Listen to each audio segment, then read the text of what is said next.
We're coming, and we ain't backing down. We don't need a bunch of cats in here looking in the mirror. Everybody just do your job. You understand that? Hey, will you shut up? I'm bitterly disappointed with the officiating today. Guys being dudes. And they run through our like through a tin horn, man. Thank you, Lee, and thank you to our Split Zone Duo listeners. It's the College Football Playoff quarterfinal tasting menu preview. I'm Alex Kirshner, joined by my co-host Richard Johnson and our esteemed guest host, Rodger Sherman. Fellas, how's your concept of time doing these days between Christmas and New Year's? Anyone know what day of the week it is? On the one hand, I kind of like I always work from home. Like, one of the things that throws people off around this time of year is that they're not like going into the office on the regular schedule or whatever. That's sort of always true for me. I never have any idea what day it is, 365 days a year. But on the other hand, like, my football schedule is thrown off, man. Like, the college football playoff games are on Thursday and Friday when they should be on Saturday. There's football on Saturday. We had football on 3 football games on Thursday last week because of Christmas. I think they have to, at some point, just put the college football playoff games Saturday instead of messing around with this New Year's Day nonsense. Well, what are we going to do about New Year's Day? We can't. Oh my God, we can't not have the Rose Bowl on New Year's Day. We cannot have the sunset on New Year's Day. We're not going to have the sunset this year on New Year's Day because it does look like it's going to rain in Southern California. Yeah. Alex, are you still considering going now that it's going to rain? I think I'm going to miss it in person this year, which I'm actually sincerely regretting because I didn't have a great story assignment reason to go, so I didn't bother to ask any of my editors. Make one up. I understand that's what I've done the last couple of years, but then there was part of me that was talking to myself and saying, well, it's easier for us to do the tasting menu if I don't go to the Rose Bowl. I live very close to the Rose Bowl, but when you go to the Rose Bowl, you sort of, because, you know, I'm a sucker, I need to go down to the field and touch the grass and walk around. That means I kind of miss the early game. I forget what it is this year. But, you know, you miss the earlier semifinal in the day. And so I just feel like my best podcasting self is not up in the press box at the Rose Bowl. But now I feel like a sucker because it's the Rose Bowl and it's very close to where I live. And so I'm bummed that I'm not going.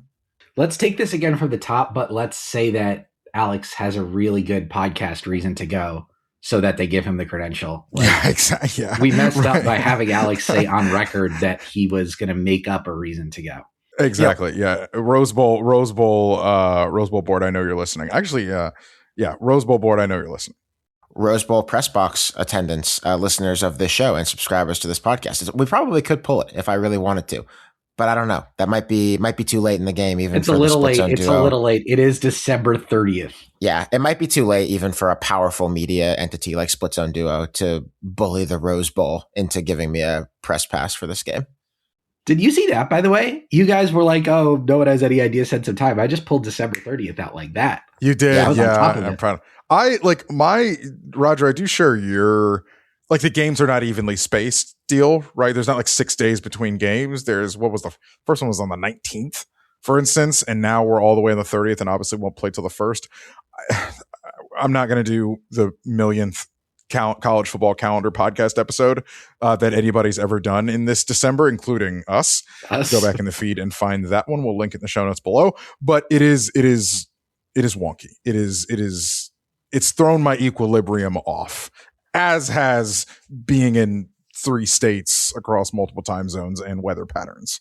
Dan Lanning was on this the other day. He was saying that, actually, full kudos to him. Easy to say when you know they're not going to do it, but he was saying we should go Saturday, and we should be playing a road game at Texas Tech right now, which, again, easy to say when you know that they are not going to actually make you do that. Force you to do it. But, you know. Man.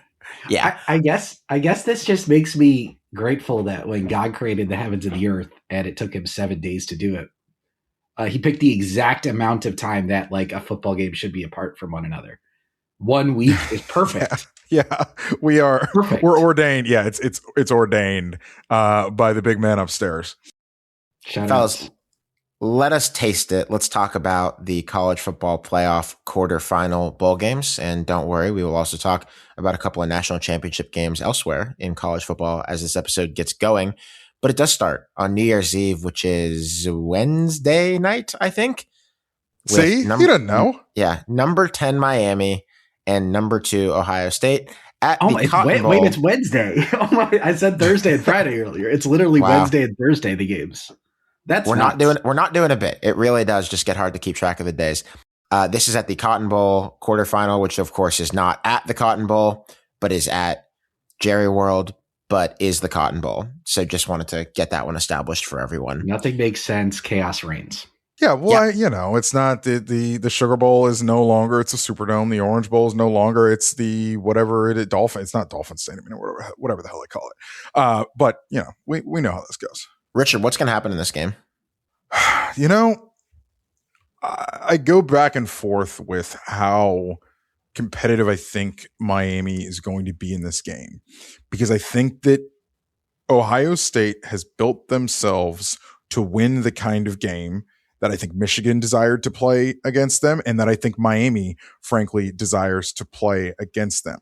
I do not like and I think some of this, I said this leading up to the A&M game too. I think if you're going to screen your way, or if your plan is to screen your way to success against this Ohio State team, I just don't know that that's the best way forward. That may be the only way forward, or I should say the best way forward that Miami feels like, because it's the easiest way that they can get the ball in Malachi Toney's hands the most. So I get why they do it. I get why that's the strategy. But I just think with Caleb Downs back there diagnosing everything, I think that this Matt Patricia game plan is going to be really good for this Miami offense. And I do think it is going to boil down to if Miami can run the ball well enough with Mark Fletcher on offense. I think there's a path. There's a path to Miami's defense being really game here in the way that Indiana's was against Ohio State. And I do think this game probably ends up in the 20s more than I think it gets track meaty. But I do wonder if Miami's going to be able to, if it does get track meaty, I do wonder if Miami's going to be able to score. Seems like a problem. I mean, you said this comes down to whether they could run the ball with Mark Fletcher. I think that's not, I don't think that's going to happen. I think Ohio State's run defense is extremely, extremely good. And they are going to have, if it comes down to that is going to be a big problem for them. Yeah, I have a fear that not only will Caden McDonald and friends make it hard for Mark Fletcher to do that, but that we're just going to have to watch 30 wide receiver screens from Miami in this game for a combined 7 yards. I just think the brand of offense that Miami probably winds up playing here is not going to be pretty. But you could, I think, and this is what I really want to talk about, Richard, map out a scenario where Ohio State doesn't score much either. Well, yeah, I think that we do need to talk about the fact that Ohio State, the good defensive lines Ohio State has played, it has struggled with. It has struggled with Texas. It has struggled with Indiana. And I guess I'm just saying that Miami's defense, I guess I'm just saying that Michigan's defense isn't actually all that good, or defensive line isn't actually all that good. It wasn't this year. The best defensive linemen are playing in the NFL right now. Right. And I think you saw that it wasn't that good because you saw that Ohio State was able to run over them and go over the top on them, because Michigan wasn't able to hang out in single coverage and win that game the way that they were able to last year. They did not have a physical advantage. So if you're taking the only two good defensive lines that Ohio State has faced, bookending their season, being Texas and Indiana, you see them put up a combined 27 points and 3 touchdowns in those games. I mean, basically, we're kind of asking last week, 10 days ago, whenever it happens, Miami goes into College Station and wins 10-3 in a game I felt like it had less than 13 points. Can our friends from South Florida somehow do it again in the same state against a better team? I'm a little skeptical. I think there's a legitimate problem for Miami here in that the weather's going to be good, or at least better than it was in College Station. Like it was howling winds. I get what you're saying. Yeah, it's going to be indoors, and it's going to be indoors, and therefore throwing the ball to Jeremiah Smith, throwing the ball to Carnell Tate is going to be a little bit easier for Ohio State than literally everything was for Texas A&M last week in the Howling Winds in College Station. Granted, Big Ten championship game also indoors, so okay. But just saying. It's a bummer that this game is at night because we are joined on this episode by the internet's foremost correspondent on the angle of AT&T Stadium vis-a-vis the sun in the afternoon. A design flaw that, as Rodger has reported in his newsletter, Jerry Jones just didn't seem to care about or think about. But no, he doesn't care. No. They thought about it. He doesn't care about it because they have curtains. They have curtains for concerts that they put up. I think they put up the curtains for big college football games, NCAA tournaments. I think Jerry specifically likes the way the sun looks during the Cowboys. He does. He absolutely does. He's on record saying that. They love the way it looks in pictures and on TV.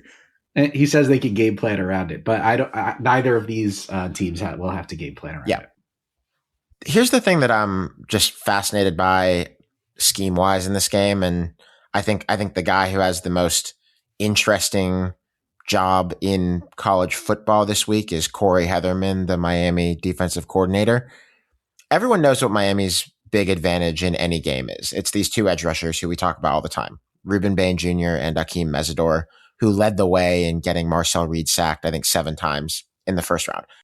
Ohio State has pass protected pretty well, even against the better lines that they've faced.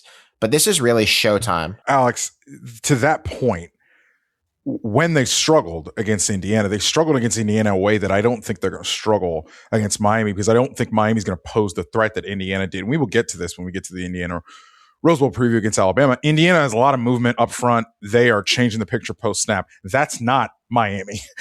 Miami is saying those two guys off the edge are coming, figure it out in hand-to-hand combat. And a lot of teams struggle too. Miami, I agree, has sort of played defense a pretty simple way. Like Miami, or I don't know about pretty simple. I'm not going to say that I could do it. Or I could call it bully for them, man. Great players, go play. They keep usually, or at least more frequently than most college football teams, one high safety. They get pretty much up in your face with the corners, and they send those two edge rushers, and they say, "Let's have fun."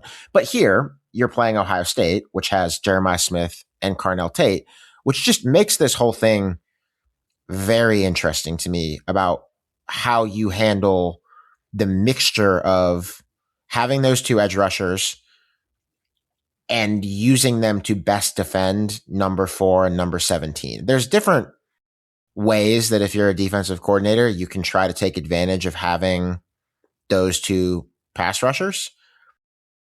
You know, in theory, you play a little bit more press coverage so that Julian Saint can't just read hot and throw little slants whenever his left tackle or right tackle get toasted.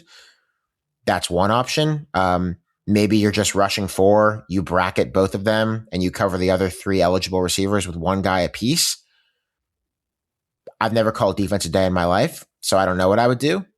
But, you know, if you press them to take away the hot reads, then maybe you turn this into deep ball fest to Jeremiah Smith or Carnell Tate, which actually I don't think is a terrible play because those are low percentage shots, but you can get burned, as Notre Dame got burned to basically clinch the national championship last year. I just think how Miami tries to use Bain and Mesidor to actually limit scoring output by Ohio State here is interesting and probably is more complicated than, hey, fellas, go hunt. Well, we do have to when we talk about being hot, right? You're being hot off a blitz, right? You have somebody who's coming and you have to know, if you're Julian saying that my answer is going to be X when, not X receiver, but my answer is going to be whatever when it is that they bring a blitz, so to speak. But press Jeremiah Smith if you want to. But what I'm saying, like, oftentimes that hot means throwing it over the blitzer. Like he blitzes from here, you throw it past him. You throw it where you basically replace the blitz. You throw into the blitz. You throw where the blitz is coming from. Now that can be a hard business model because there are things that defenses can do because defenses have agency as well. There are things defenses can do to replace blitzers and fool quarterbacks post snap or think that quarterbacks take advantage of the things that quarterbacks are thinking, I should say. But the point that I was going to make is press Jeremiah Smith if you want to. Have a good old time. Have a good old time doing that. See how many times you can do that on, let's call it, 8 to 10 targets. See how many times you can succeed being on an island against that guy. Well, maybe there's a safety too. Miami has good safety play. Helped them a lot against Texas A&M. Right, but if that safety is going to be in the box, not on the roof of the defense because you're not playing split safeties, closer to the line of scrimmage, right? And you may be bringing him because you may be trying to speed Julian Saint such a good point. And you may be devoting 5 to the rush, 6 to the rush. That's the calculus that I'm sure Heatherman is losing sleep over this weekend. I think if you're Miami, you got to consider playing 2 high safeties this week, which is not really their thing. But I think I might think about it, given who those 2 wide receivers are. Then they both get a safety. Yeah, it's how do you want to go down in this game? Yeah, defense is hard. Defense is hard. Ohio State showed against Michigan, and again, the efficacy of Michigan's defensive front notwithstanding, but they did show that if you want to make us run the ball, we are built to do that. That is the difference. If you're gonna invite us to do that, we can do that. Scary situation. I wouldn't want to be a defensive coordinator. If there was an easy answer for Jeremiah Smith, someone would have figured it out. Yeah. Miami offense, I can't, just coming back to it for a second, I can't really figure out how they're scoring more than somewhere in the low 20s. Great for them if they do. But, I mean, Miami has, I don't know, the 3rd best receiver in this game in Malachi Toney. He's great, but you can't really, I mean, good luck just throwing it over their heads. That's not going to work. That's not going to happen. That's not really Toney's game anyway. Tough one for Shannon Dawson. This is a tough one for Miami. If Miami can make this a slugfest and win this thing 16-13, bully for them. It's going to be hard. I've said it in many of the big games that we talked about Miami this year. You have to get the CJ Daniels game, and you haven't gotten it. You haven't really gotten it since the SMU game. Because if they're going to not put a lid on Malachi Toney, because that's pretty much impossible because he's a great player, but if you're going to limit him a little bit, you have to get something from another facet of your passing game. There's no other choice. And I think for Ohio State's side, especially when we get into a pacing discussion here. So I don't want to call it a wild card, but the differentiator here is this is going to be a different looking offensive game plan for Ohio State, I think, than what we saw in the Big Ten championship game, which also deserves to be stated. Ryan Day has formally taken the sticks back of calling the offense for Brian Hartline. I think there is a lot of consternation in some mismanagement in offensive game planning that happened leading up to the Big Ten championship game, and how Brian Hartline was trying to manage both jobs when he had just gotten the USF job, trying to build a staff, trying to get his feet under him, et cetera. I think there's some consternation in how that worked, similar to, frankly, the Lane Kiffin, Lane and Bama, whenever that was, 2015 or whenever that was, when they were dealing with that. And they actually Saban fired Lane between the semifinal and the national championship game that year after they smoked Washington. Before that, it was one of the Clemson national championship games, the one in Tampa, lost. when Deshaun hit Renfro in the corner of the end zone there. And so if Ryan Day is back on the sticks, there are some things I think you can expect. I think if Ryan Day's back at the controls, you can expect something that looks like the Rose Bowl last year. Now, I'm not saying they're going to rattle off video game numbers of points, but what I mean is they came out in that game, and largely because they had played that team before, but they came out in that game and they said, that's the donkey in Oregon's coverage. And we are pressing that in the passing game, and we are passing to run. Remember, Ryan Day was originally brought to Ohio State way back when to install a modern passing game onto Urban Meyer's system at that time. Ryan Day is, maybe it's a little unfair to call him pass first. Maybe you wouldn't really like that. But if you kind of want to call a spade, that's the spade. It's why they hired him, to make it work with Dwayne Haskins that one year, which marked a new era of Ohio State football, where they left behind the Braxton Millers of the world, God bless them, and the JT Barretts, and they learned to throw the football. Yes, totally fair description of their trajectory. You might wonder if the Ohio State Buckeyes currently wish that they had Northwestern offensive coordinator Chip Kelly still hanging around. Yeah. One place. Back in the Big Ten, baby. Instead of this strange situation that unfolded this past year with Ohio State's offensive coordinator position. Picks. I want who wins and one sentence about why. Quickly. Rodger? I think Ohio State will score, and I don't think Miami will score. That's pretty fair. I'm also taking Ohio State. Man, what is it? It's -10, -9, I think, is the line on it, which it's pretty much stuck there as the weeks have gone on, or the 12 days have gone on. I'm not so sure about covering, but I do think Ohio State's going to win. I'm not so sure about covering in this game, though. I am taking Ohio State as well because Miami is not going to score points. I think they'll fight. That's what I just said. That's what I just said. I'm agreeing with you. I think you're very intelligent. I'm going with you. I will say this has the chance to get way out of hand if Ohio State comes out. And like I said, Ohio State comes out after the layoff again with hellfire and brimstone, and you have Carson Beck in a drop back game against a Patricia defense that's throwing gas up a couple scores. There's a chance, and that's when I think the track meaty pace of a game does not favor Miami at all. The Orange Bowl on New Year's Day, number 5, Oregon, number 4, Texas Tech. Richard, I heard you like blocking and tackling. I think you might like this game if you like those two things. Sure do. That's what the game's about. And it's kind of fun that I think we're going to have that in this one, definitely, and in the Rose Bowl as well. That's kind of going to be the thing that decides the game. Baron Morton, 20 days off, I think is going to be massive for him. He's got the hairline fracture in his leg, obviously, that he's going to get healthy off of. Evan Stewart's not going to go in this game. They've kind of pretended like he had a chance to. They're Whittinghaming it a bit with him. He's like a Utah quarterback, or soon to be a Michigan quarterback. You've got that to look forward to. Yeah, the door is cracked. The door is like slightly ajar not for the anymore. rest of the season. Out. I mean for later in the playoff, right? They're saying he might possibly come back, but it does sound like Oregon is going to have 5 and no more than 5 quote unquote healthy scholarship receivers. But healthy includes DeCorian Moore and Gary Bryant Jr., who both just came back for James Madison, and Moore didn't really do anything in that game. So Oregon's wide receiver depth is shallow at the moment. Also, Oregon, I think Oregon has a weird point to prove in this game, because I don't think I know that Oregon's pretty pissed about how they finished the game against James Madison. Are they really? I understand that Dan Lanning is pretty good at this contrived thing. No, I don't think it's contrived. I don't think it's contrived to have seventh string defense that gave up a few touchdowns. I get it, but you still gave up a few touchdowns to a team that actually couldn't do anything after the first drive or two of that game.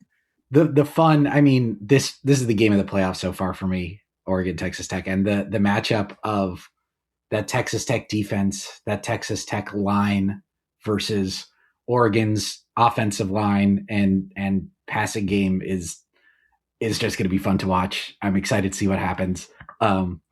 It feels like Dante Moore really had one game. Kind of same thing we just said with Ohio State.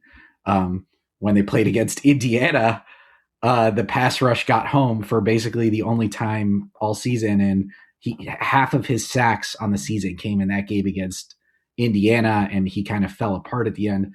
And you wonder whether Texas Tech and their awesome pass rush, David Bailey or Mello Height, can do that same thing that Indiana was able to do to them, which is get pressure without blitzing.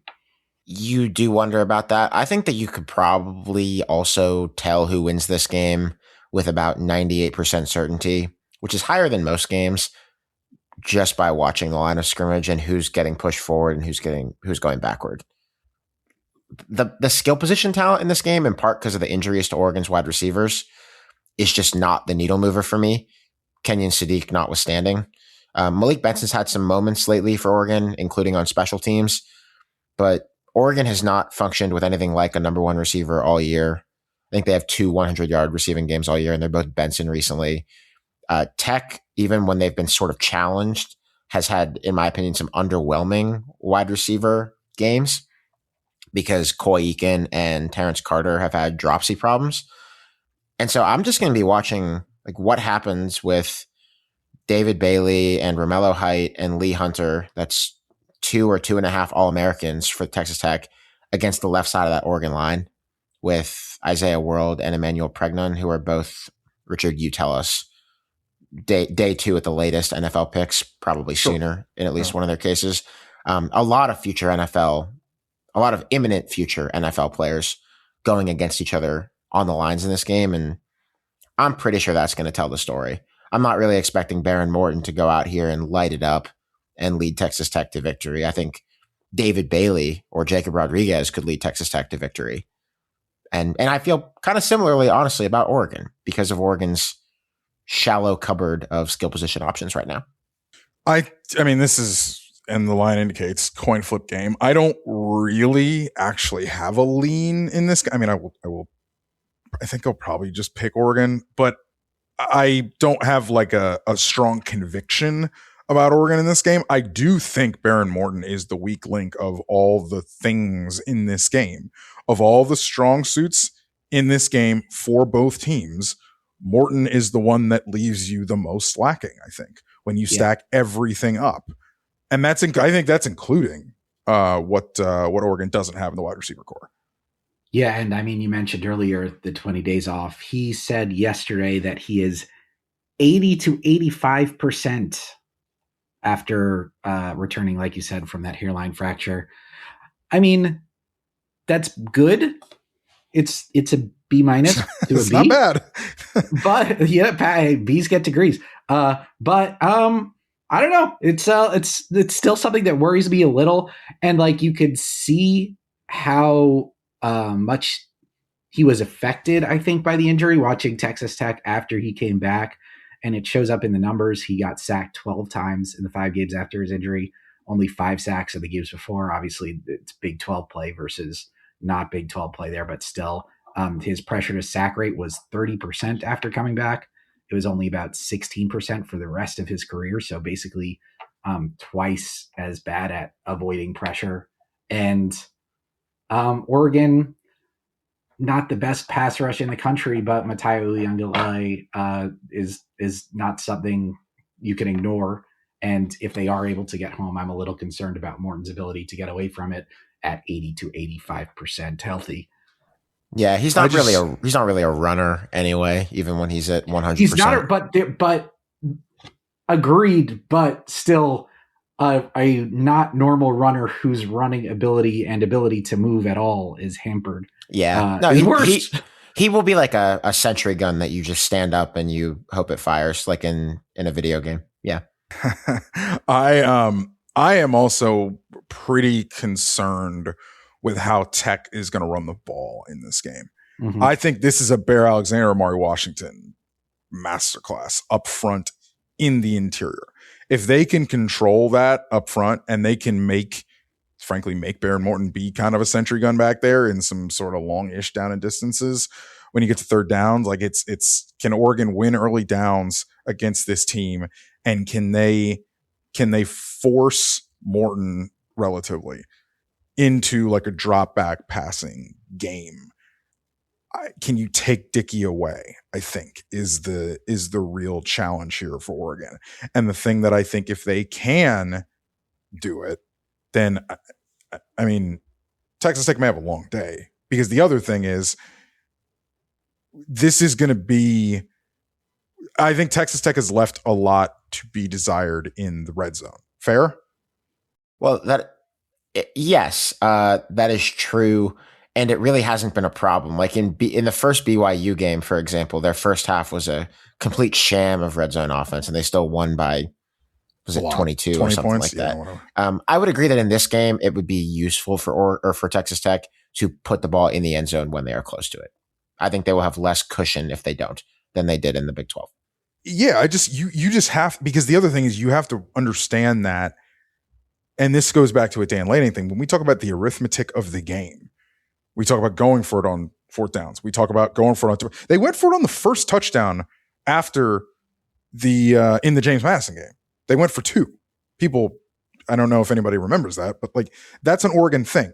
They have their own arithmetic to this game, and if the math gets wonky from a possession standpoint, because Oregon's able to steal a possession and then maybe tack a 2-point on it, and then you're chasing and you're having trouble in the red zone, you get into a boat racing situation. I don't think Oregon's going to win this game by by 17 points or 18 points, some wonky number, but like that's the recipe for that there.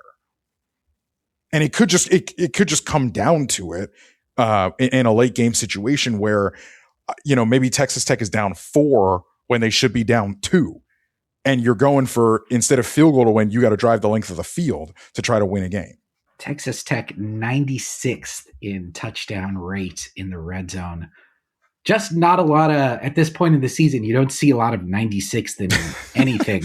No, we're about to see, I'm about to hit you with like a 116th something for a certain team baby. About something in a little bit, but not this team. That's enough for me to tip this towards Oregon, actually. I really didn't know what I was going to pick when we started the show, but yeah. 56.2% of their drives into the red zone end in touchdowns. They just have to give the ball to Jacob Rodriguez more and prove that it wasn't a bit to get him Heisman votes. They need to. It's so true. It's so true. He better be getting goal line carries in this game to prove that they meant it. On the flip side of that, by the way, Oregon is not exactly, 2021 Georgia when it comes to red zone defense either, by the way. So just it's just a key factor. Give me the right. Well, I have to click. It's on a different page. I didn't get it all organized. I've got this for you. Or actually, it's a great point, Richard. Now I'm spinning in circles. Oregon's 34th. Defense is 129th in red zone touchdown rate allowed. Now, again, it hasn't really mattered, but in a couple times it's mattered. It's mattered. You're right. Oh my God! Wow. Yeah. Wow. Maybe I'm going to pick Texas Tech again. This is such a toss up to me. All right, picks time. You said we were going to have to watch the line of scrimmage, but we're actually just going to have to wait until Texas Tech gets it. It's going to be like a really awesome battle on the line of scrimmage, and then a really not that awesome battle when Texas Tech gets into the red zone. And that well, you have to watch it. You do have to watch it. You just have to watch it in the red zone. Yeah. All right, picking this game, I'm taking Texas Tech.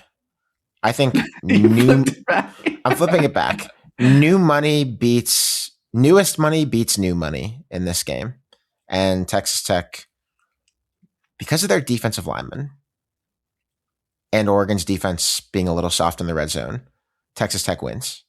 The Red Raiders' magic carpet ride continues. I'm going to take Oregon. I am not especially convicted here. I think Oregon is the slightly better team, but as the line indicates, et cetera, I think this is pretty much toss up, and it's going to be fun. I'm also going to go with Tech in the 20s.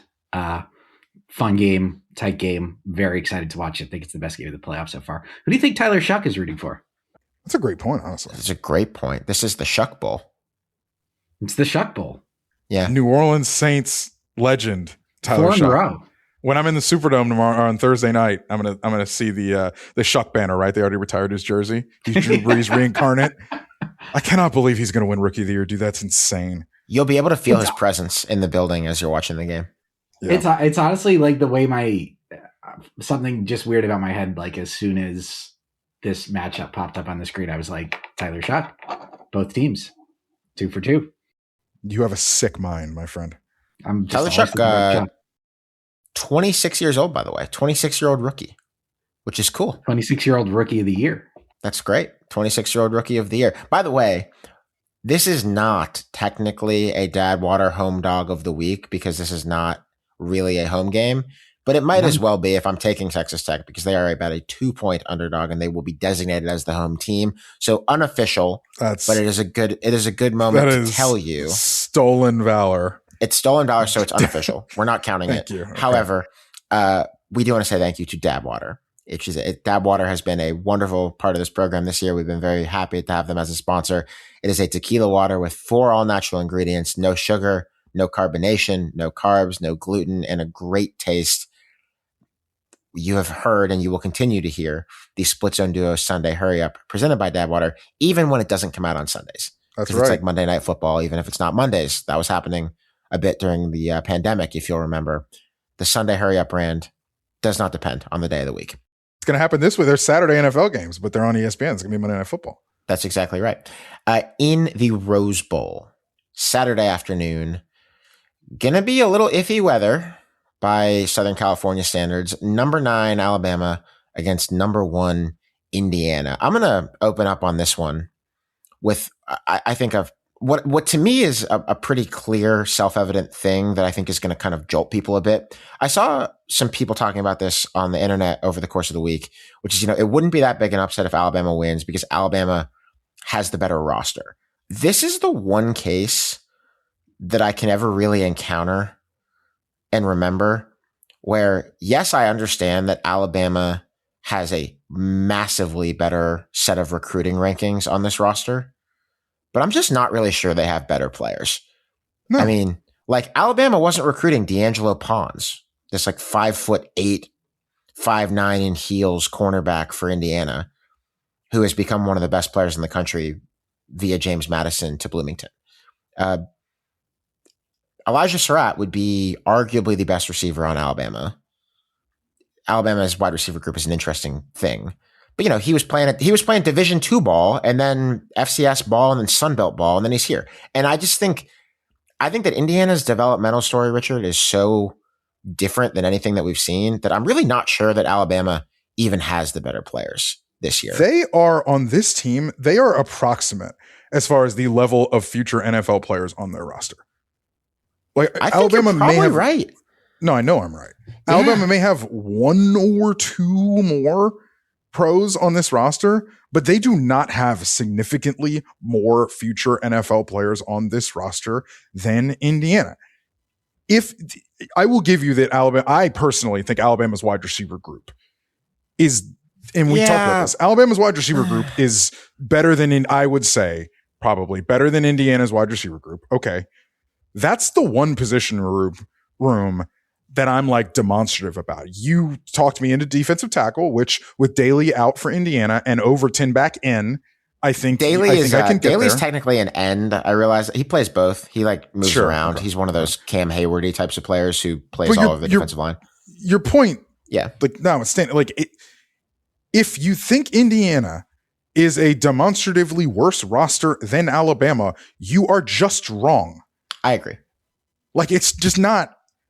It's just not the case. Which is weird because I am not someone who's like throw out the stars. Like typically the stars are pretty predictive of a lot of things. Yes. But Bud will tell you, Bud, our author of the Blue Chip Ratio, will tell you and has told you that eventually, especially as portal becomes more in vogue and Indiana is, as portal to the gills, frankly, not technically, because this was the team at James Madison. They brought the players from James Madison and the coaches from James Madison, but functionally, yes. And then obviously it's Fernando Mendoza or whatever. The Indiana thing would be so much easier if they had and I'm going to speak out of both sides of my mouth here, a truly elite player in the flashy sense of the word.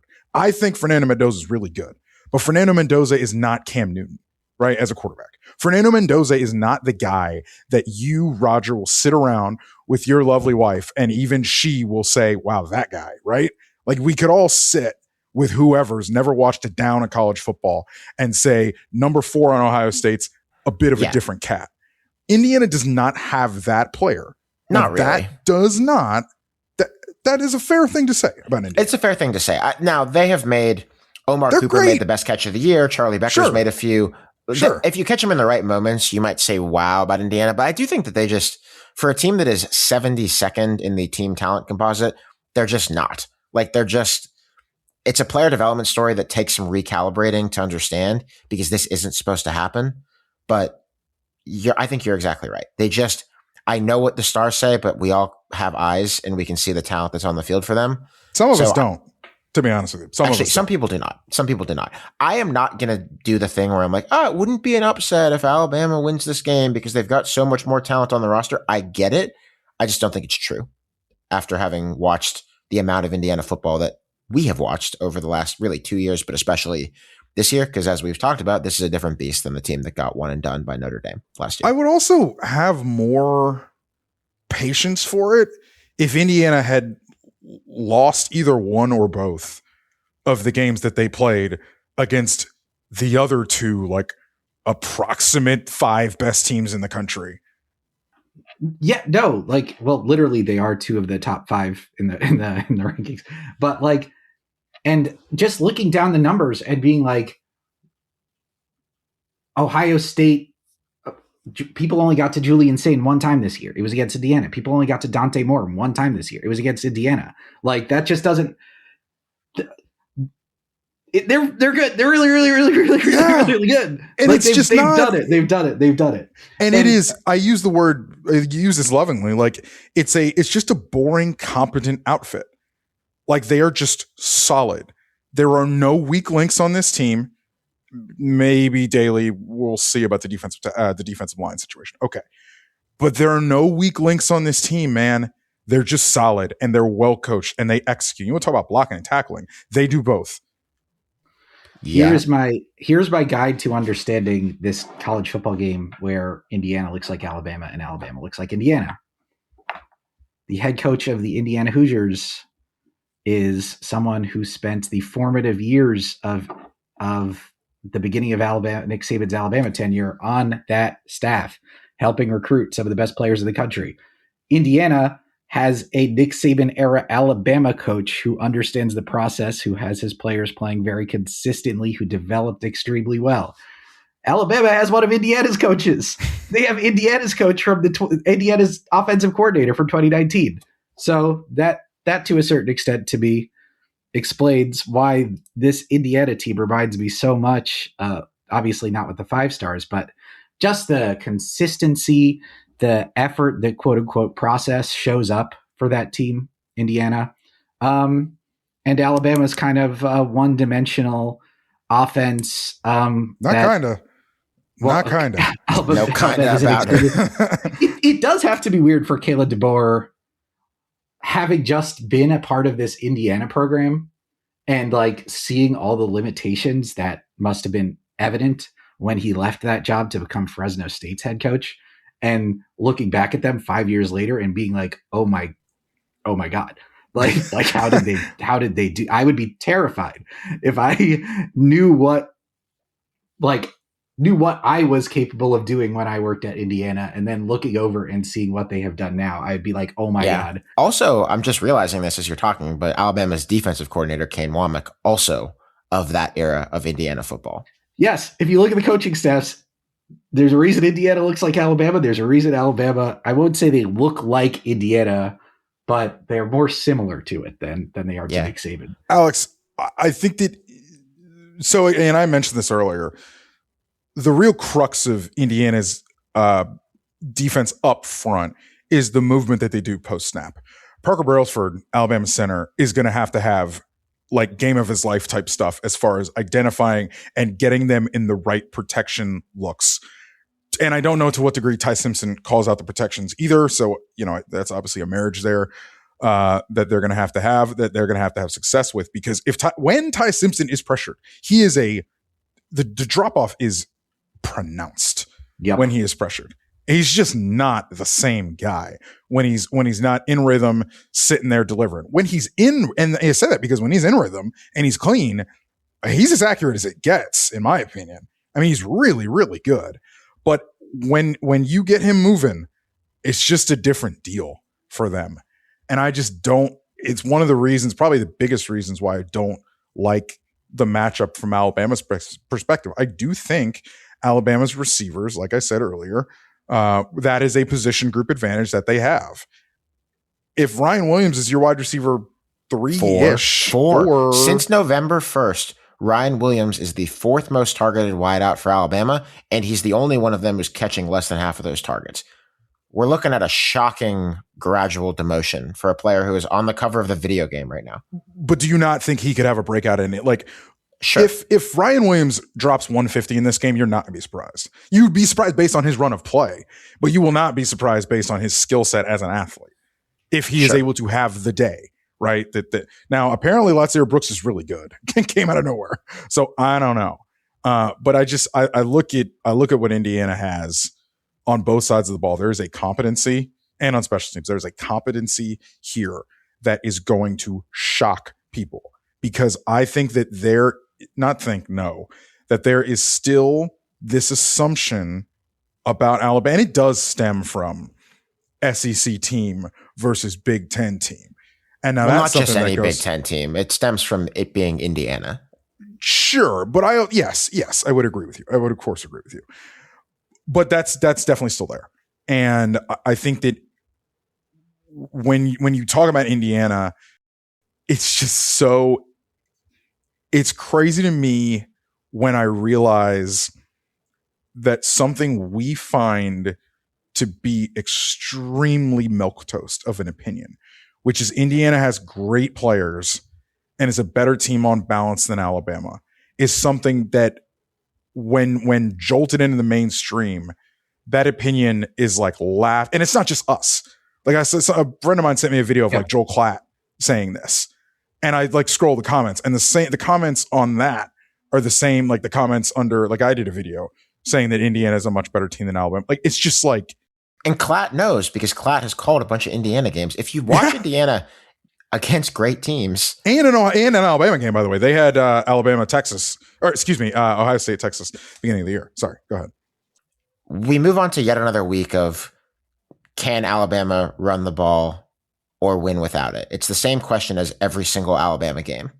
They have 83 rushing yards the past 2 games. If you take out sacks, which you should, because, sacks are not a rushing stat. But in this case, it supports my narrative to include them. So let's actually use the official stats, which are 25 combined rushing yards against Georgia and Oklahoma for Alabama. Woo! Almost all of them on one Daniel Hill carry against Oklahoma. I mean, it just ain't happening, man. I don't understand how many times we have to say it's just not happening. Although with Stephen Daly hurt, maybe a tiny chance. That's also a lot of sack yards, which is also something that would concern me. Like that's 30 yards per game that they lost on sacks. Why I wanted to get you guys to like expound on this, because you said several times like Alabama can't run the ball, can't win a national championship if you can't run the ball. Like what makes you believe that that being so bad at running the ball is just so incompatible with being able to win at this point of the season? Because it's it is a foundational tenet of a violent game. Is it something that you can't make up via an improved passing attack, as like so many people have tried to prove over the years? Like if you pass the ball, you can make up for that deficiency. I understand why if you can't stop the run, it's impossible for you to win. You'll just get run over. Yeah. But it feels like you have a little bit more agency to make it up. And you could either answer specifically with regards to this Alabama team or just the concept in general. I think to Richard's point about it being foundational, I think that's right. And I think we know specifically with numbers why it's a problem for Alabama to lack that foundation. Nationally this year, across all of college football, FBS, 3rd down and 1 and 2 yards, 69% conversion rate. 3rd and 3 to 3rd and 6, 46%. 3rd and 7 to 10, 30%. 3rd and 11 to 19, 17%. 3rd downs are much harder for every yard that you go backwards. Guess which team in college football has the shortest average distance to the sticks on 1st down and also has the number 1 3rd down conversion rate in college football? Any guesses? Indiana, maybe? That's right. The Indiana Hoosiers. And number 2 in both of those stats is Ohio State. You might notice a correlation between having the shortest distance and the best conversion rate on 3rd down. Alabama actually does not have as long a 3rd down average distance as you would guess. It's about 6.5 yards instead of the 5.5 for Alabama or for Indiana and Ohio State, which is like it's in the top 20 actually nationally. Like they're pretty good at giving themselves decent 3rd downs, though they are near the bottom of the remaining playoff teams, and they are dead last among the remaining playoff teams in 3rd down conversion rate. But Alabama struggles on 3rd downs relative to the other teams in the playoff field because they have a lot of 3rd and longs. Pretty simple. Why do they have a lot of 3rd and longs? Because on 1st and 2nd down, Alabama is 131st in FBS in rushing yards per carry, non-sack. I mean, to me, that's the ball game. Like Indiana keeps drives going because they have short 3rd downs because they stay ahead of the chains. Alabama isn't disastrous at this, and Ty Simpson's been okay. He's actually converted a decent number of the 3rd and longs, but the math doesn't math if you just consistently have way more ground to cover to keep your drive alive. And that's the problem that I think Alabama is going to get hung up on eventually. And I wouldn't even just say eventually. I'd say I think it happens this week. If you want to not be great at running the ball, you better be 2020 Alabama or 2019 LSU. And Alabama's not. Nope. those teams did make that happen. Yeah. It sounds to me like what I'm picturing is Alabama is going to be facing some third and longs. Those are situations where Indiana is going to mess with Ty Simpson, where Indiana is going to get in his head and get him on the ground. And that is the situation when he is worst. And Indiana, I believe in Indiana, and I have all year long. So I'm on the record. Richard? Indiana by 2 scores. That opinion has not changed. Indiana's a better team than Alabama. They're going to win this game. Sounds weird coming out of my mouth, but I think it's what's going to happen as well. I know that our friends at Home Field are hoping that's going to happen. A number of them are going to be on site, including both co-founders of Home Field. Very excited to have them out in Southern California. There's exciting stuff happening at Home Field throughout this playoff, by the way. If your team wins a playoff game, you should keep your eyes peeled immediately for Home Field socials and homefieldapparel.com, because there will be gear dropping. So you win the Rose Bowl, there may just be Rose Bowl champs gear for your team. And the same goes for the sugar, the orange, etc. Keep eyes out. It's always fun to celebrate your wins, especially in a game like the Rose Bowl or like this next bowl that we're going to talk about. Keep your eyes open. Homefieldapparel.com. The rose really does just look good on anything. I have to imagine there will be more Indiana fans in Pasadena than Alabama fans. It will be somewhat of a home field for them.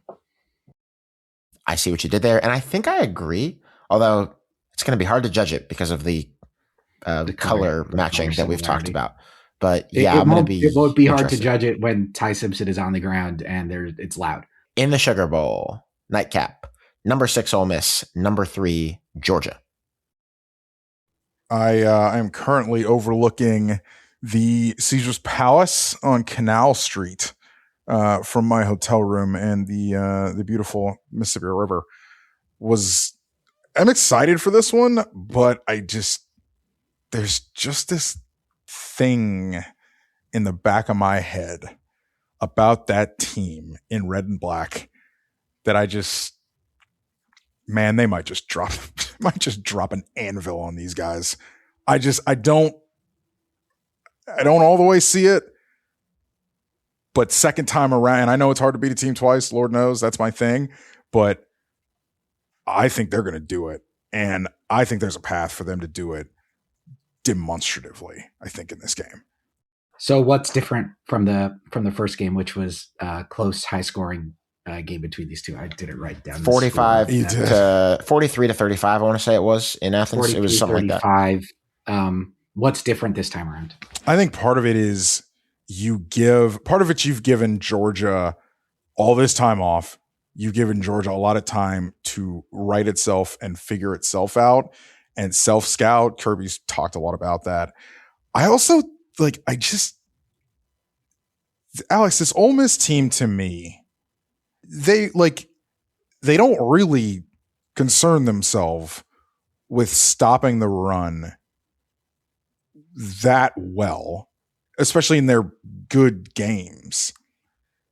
I think that with Trinidad Chambliss, I don't want to say he's limited. That's not really what I mean. But I do think the first stanza of Ole Miss's season, where it was this like hellfire and brimstone with Trinidad Chambliss, is a little bit different now. And a lot of that is because Kwan Lacey has kind of pulled up his end of the bargain, which absolutely, he's a tremendous player. But I just see this Georgia team as they do that first 6 or 7 games, basically right until the Florida game, where it was Georgia was like kind of hanging around, and then dropping the clutch in the fourth quarter.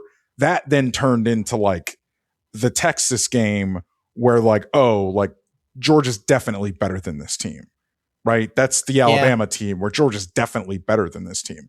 And I know I struggled against Georgia Tech, but it's just that I come back to, I am actually not viewing Georgia in the 12-game stretch. I am sort of viewing them in the last month, which is what I kind of try to do with a lot of these teams. Smart.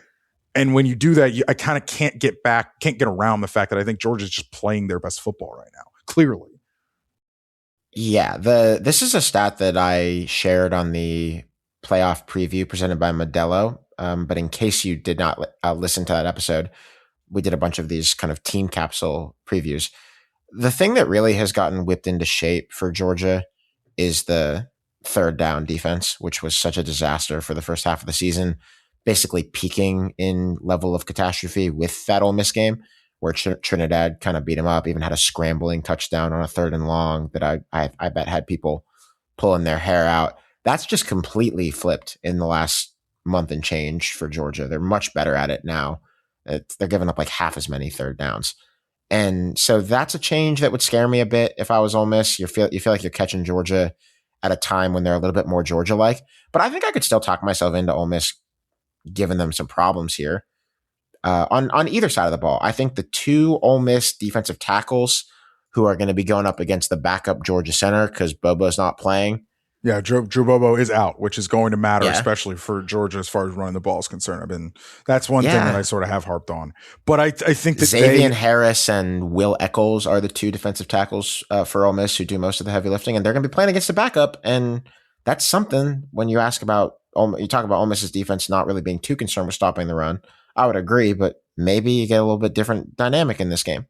Colby Young back is, I think, going to be massive for them. I mean, it's how many times do we come into these games at these high, leverage spots for Georgia and say, like, Georgia didn't have any downfield passing threat. Georgia, you know what I mean? It's just, they will have one with him. They will have one with him. And with Gunnar Stockton, because we know one thing about Gunnar Stockton is he will chuck the duck to Colby Young specifically. Also, he'll do it to Humphreys, the receiver, who's their downfield threat. But one thing that Georgia doesn't have this year at all is that one dude edge rusher. Right, but they haven't had that. That's an old tired cliche because they haven't. They didn't really have that. If you want to talk about Jalen Walker as the guy, okay, but they did not really have that in 2021. I know he was a Jaguar, and you try to forget him, but they had a number 1 pick defensive end.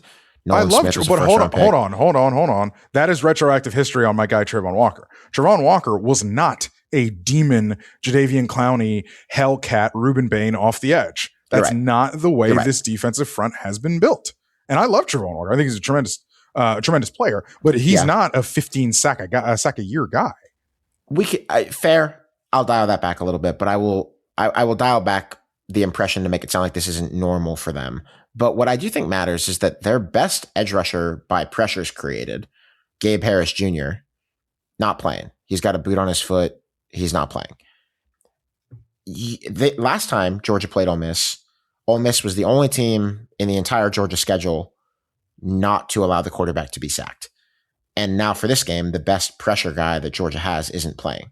So you could also convince me very easily that Trinidad Chambliss is going to have time to operate in this game and that Ole Miss is going to score points like they did last time. I don't think that's as hard to envision as you seem to think it is. Part of it is I actually had a conversation with Joe Judge this morning, and we were talking about playing. I'm jealous. Again.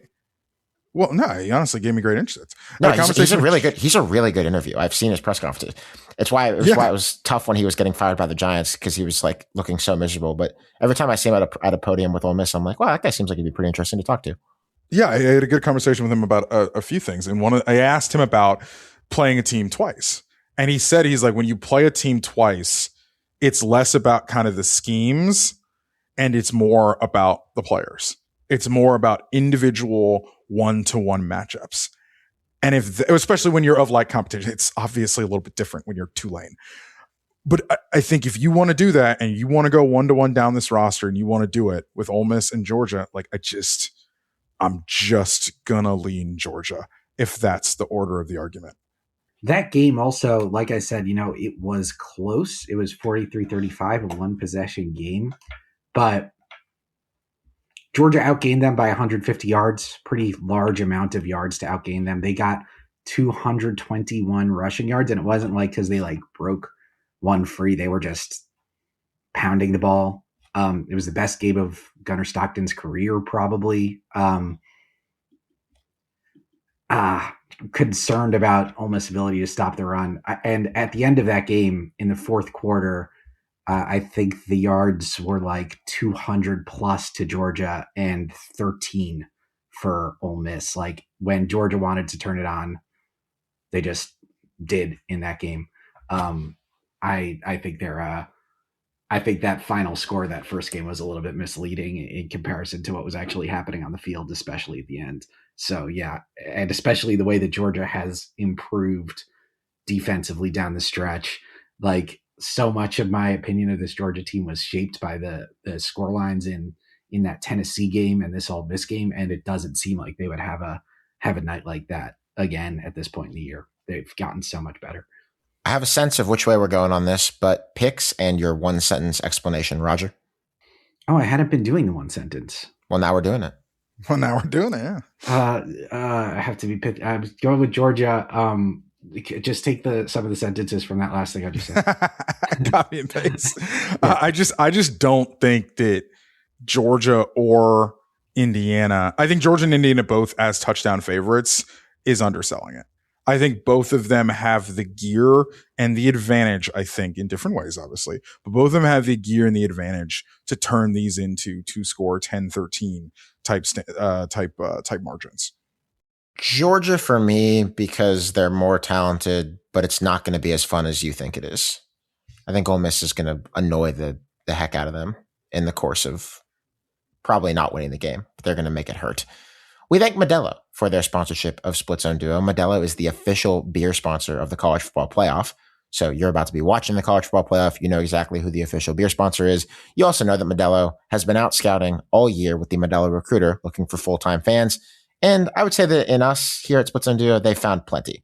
I consider myself a full-time fan, and I consider a lot of our listeners full-time fans. If you're listening to this, you are still being recruited. We've already signed you because signing day has come and gone. But you know how it is in this day and age in college football. We don't want you in the portal. We want you to remain a full-time fan right here with us. We have been granted that power by our partners at Modelo. Grab yourself one.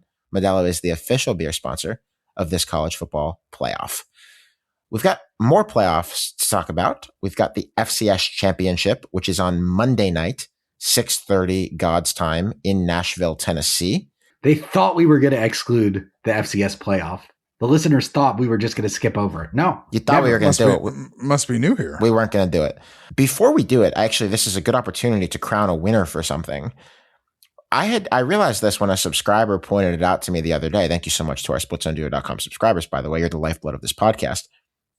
I had not done the tabulation on who won the FCS upset draft that we staged before this season, where you get to pick FCS teams with point values attached to win FBS games. And I have to admit that this was a dry year for these kinds of upsets. There were 4 of them, and all of them got done by week 2. So you had Tarleton State beating Army, Austin P beating Middle Tennessee, LIU beating Eastern Michigan, and Bryant beating UMass. So it was not the most exciting year of FCS over FBS, but we did have out of around 1,000 people among the paid subscribers sending in entries to the upset draft. We had exactly one person beat everybody else. It wasn't even a tie at the top. I want to congratulate subscriber Drew, who had a 15-point output by getting the 10-point Austin P win over Middle Tennessee and a 10-point Tarleton over Army and 5-point Austin P over Middle Tennessee. Drew, expect an email from us very soon with a special gift from a certain Split Zone Duo sponsor that we are going to be excited to connect you with. And we are also going to randomize out of the batch of people who tied for second. We're going to draw a couple more winners as well, who will get an email from us in the near future. You don't have a tiebreaker?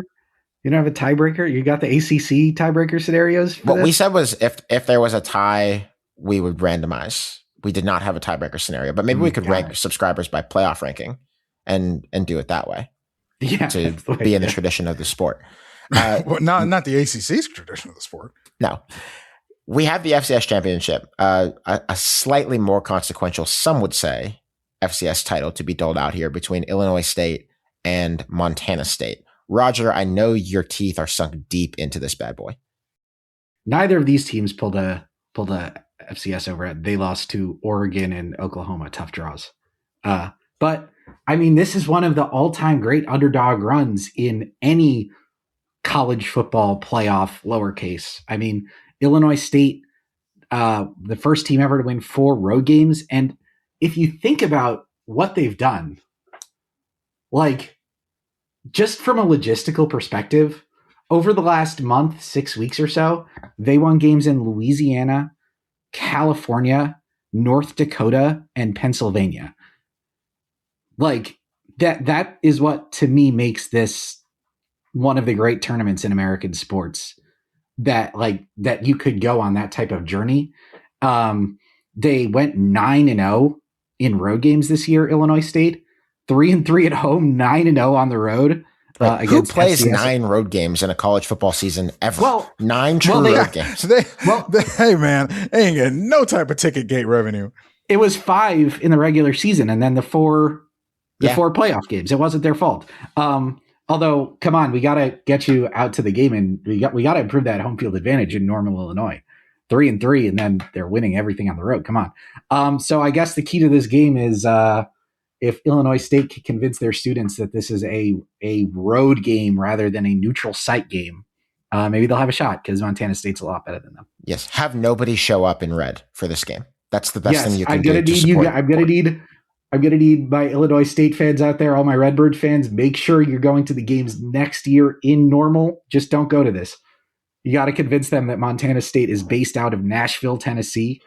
Hope they don't see any of the signs indicating that this is a neutral site game. Get that Montana State fight song playing. Get them playing "Moni Moni" by Billy Idol. I know that's a big song for Montana State people. Just got to pretend it's a road game. One extremely hilarious subplot that I found for this game is that Montana State's players are like really pumped about the trip to Nashville so that they can DoorDash. Last year, this game was in Frisco, and 2 Montana State players in a press conference said that they spent $400 each on DoorDash because they don't have that food in Bozeman. So as far as distractions are concerned, we always have distractions at a bowl site, right? Like I'm in New Orleans, and I remember the last time I was here for Sugar Bowl, the players were just like on Bourbon Street. Kirby even said, Kirby said today that one of the things that he likes about the game now is that they bring the New Orleans experience to the hotel. I don't think he means wasted people on Bourbon Street, but I do think he means some of the flavor of the general area. As far as that's concerned for Montana State players, that means Raising Cane's via DoorDash. French Quarter's fun. Oh, not even like you're not even talking about like them going out, on Lower Broad and going to those. No, they got it to the hotel. No. They said they got it to the hotel last year. Okay, so excuse me. Also, Billings is the town in Montana that I meant to say. It was Bozeman. You're correct. No. Specifically, it was Paul Brott. Paul Brott is the player on Montana State who made Billings. This quote, and he is from Billings. I wanted to be fair about that. He was saying we don't have that type of food in Billings, so they went crazy on Raising Cane's and Wingstop. Is Bourbon Street the kind of place that you're supposed to go more than once in your life? I've only been there once. It was with you, Richard. Are you supposed to be a frequent flyer there, or is that just kind of like once you're 30, that's it? No, I mean I'm definitely going to Bourbon Street while I'm down here. All right, but I think that I think that Bourbon Street is like when you mature in your New Orleans experience, I think Bourbon Street is like the thing you do one night during your New Orleans experience versus every night. Now, mine might be a little bit different because I am actually 3 blocks away from it. So it's a little bit of a different story, but mileage may vary. You go one night, you get one of those big dumb drinks and walk around. And then the rest of your trip, you go to restaurants, you eat delicious New Orleans things. I think that sounds right. A truly great American city. Back to the FCS championship game. I think if this goes Illinois State's way, it will be utterly shocking to me. They are completely overmatched in this game, and yet I'm not going to rule them out because they are on something right now. Montana State has these 2,000-yard running backs, Julius Davis and Adam Jones, plus a quarterback, Justin Lamson, who also runs for a lot of yards. Very punishing front. They are physically, literally bigger than Illinois State. And yet, that's been true of everyone Illinois State has played, especially North Dakota State. And they are allowing sub 100 rushing yards a game against other bigger, badder teams than them in these playoffs. They got 2 FCS All-American defenders linebacker Ty Niekamp, and cornerback Shadwell Nkuba. One of them is a TFL machine. One of them has 6 turnovers on his own, 6 takeaways. They have a receiver who is just getting force-fed, has 7 touchdowns in the playoffs, Daniel Sobkowitz. And they are also feeding their running back to an epic extent. You will watch and you will notice that this guy just gets the ball all the time. This is a great stat from Craig Haley, friend of the show at Opta Analyst. Victor Dawson of Illinois State has 97 carries just in the playoffs. Nobody else in FCS is within 40 carries of him in this playoff run. It's a true run him till he breaks down type of situation. Montana State, I think where you can find odds for this is a double-digit favorite and should be. But we have a David versus Goliath type of thing here that we basically never get in the FCS championship game, because by this time in the tournament, unseeded teams like Illinois State are long gone. And in this case, they're just not. They're just here. I have no frame of reference. Alex, does the playoff, Rodger, you may know this too. Does the FCS playoff have similar levels of lack thereof parity concern, kind of historically, or at least recently historically? Yes. Okay. Yeah. All right. I mean, obviously because North Dakota State wins every year, but I mean like more like as the bracket actually unfolds, not necessarily with But the answer is yes. Even when things have gotten weird, like Sam Houston won one in 2020, but that was the weird spring season. Like that was a pandemic creation. Otherwise, the only team to interrupt the Dakota State monopoly has been James Madison, which we all know what James Madison is like with football and how much money they spend on it. A team like Illinois State, Rodger, even getting to the final is also, or at least recently, unprecedented. I mean, the other, like the runners up in recent years have been the Montanas and Montana States a couple times, whoever loses between North Dakota State and South Dakota State. And then you have like Youngstown got in there one year, Eastern Washington got in there one year. But I don't think we've ever, at least not since I've been conscious, have we had a run like what we are currently seeing. A Cinderella like this. I mean, just to like when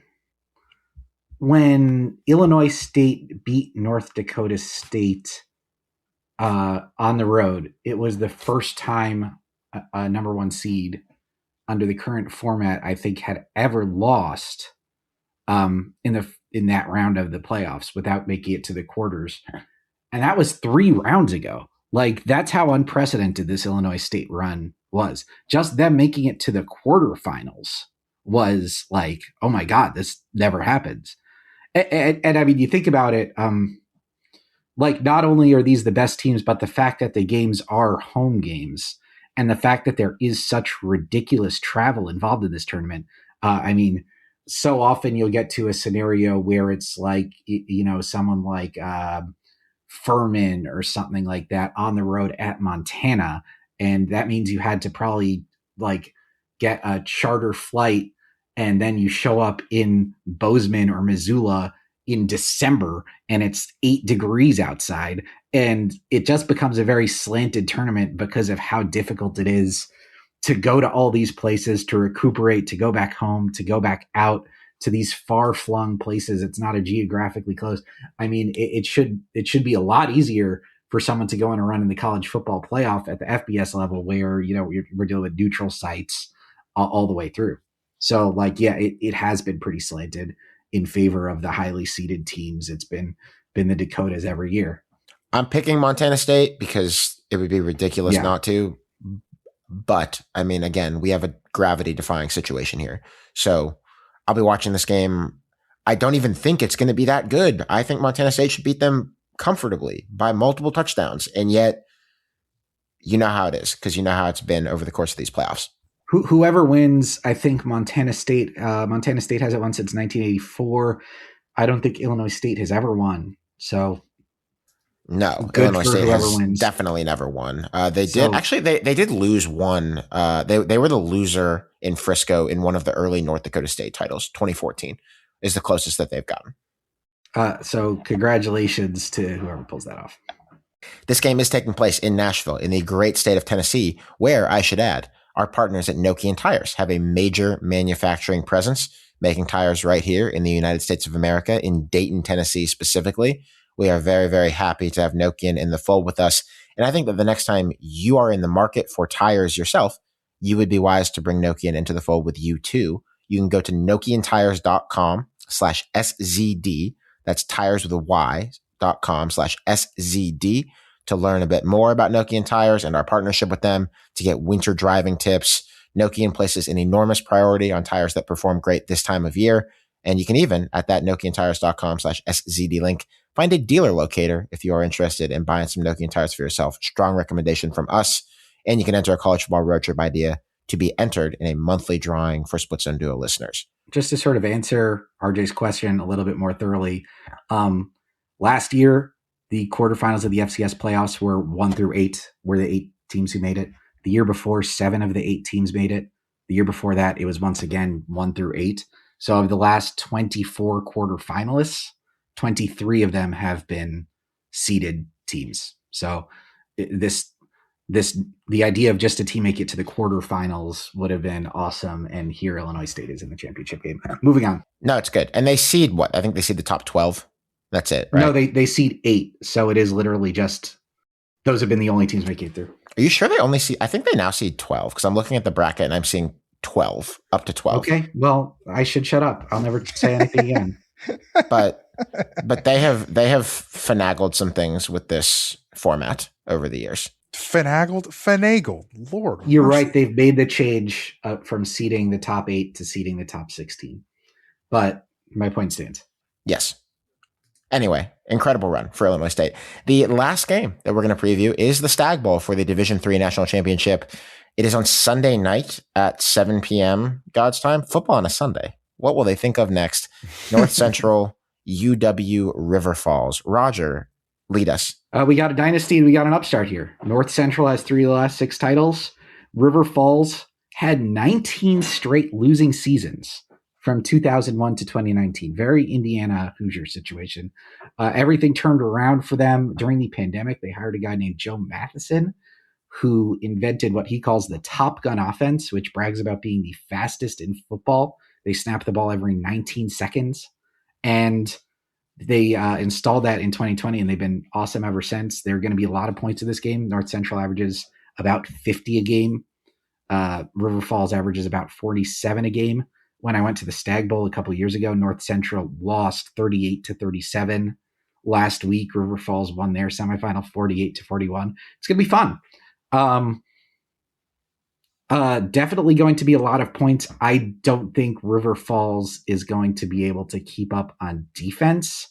North Central is not only number 1 in scoring offense, but also number 1 in scoring defense.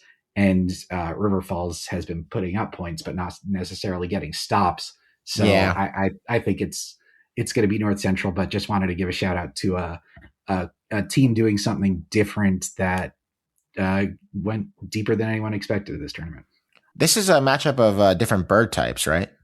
Cardinals and Falcons. Cardinals and Falcons, yeah. It's a mismatch. Yeah, River Falls are the Falcons in this case, which sort of flips the way that we think this game might go. But to endow you with some ball knowing for this one, if you are watching the Stagg Bowl with people, instead of Steelers-Ravens on Sunday night, which I should watch the Stagg Bowl instead of Steelers-Ravens. I think I'd like to. I don't want to be watching. Time, yeah. I don't want to be. I ain't going to be having a good time. So I think the Stagg Bowl will be a nice tonic when I'm not having a good time on Sunday night. The 2 players to really know here are the River Falls quarterback Caleb Blaha and the North Central defensive tackle J.P. Sullivan. They are each the AP Offensive or Defensive Player of the Year. Blaha is a 5th-year guy from Minnesota playing for River Falls who has this 47-point-a-game, like 560-yard offense a game team. He is putting up historic numbers for River Falls. And then on the other side, you have like 20 tackles for loss for this defensive tackle Sullivan for North Central. Rodger, I think I agree with you that North Central has a massive defensive advantage and probably is going to win as a result. But enjoy the Stagg Bowl. It's a fun football game. And I mean, definitely is going to be more fun than the AFC North game. Seriously, if you are picking football events for Sunday night. God, I want to be far away from that thing. I don't want to be. I've been trying not to think about it. I wasn't thinking of it until I noticed that they were up against each other. Like you could watch the Steelers try to win 13-9. Oh, wow. Bad choice of points. Like 10-7. True. That's a great score. Or you can watch. That's a great score for Pittsburgh fans. Or you could watch it be, 50 to 42 here in this Stagg Bowl. Actually, Richard, this is football theory, and then we'll close up. You might find it interesting, Richard, to watch the Steelers play NFL football right now, because it's kind of an interesting science experiment to watch an NFL team attempt to move the ball with literally not a single NFL receiver on the roster, because they have one, but he's currently suspended for hitting a fan. So, we're talking about Steelers like story. Average Steeler receiver. You've got like special teams guys and Marquez Valdez-Scantling, whose qualification is that he's friends with Aaron Rodgers, getting like the lion's share of the targets. I thought we were going to escape this Steelers season. He threw him 3 times in a row.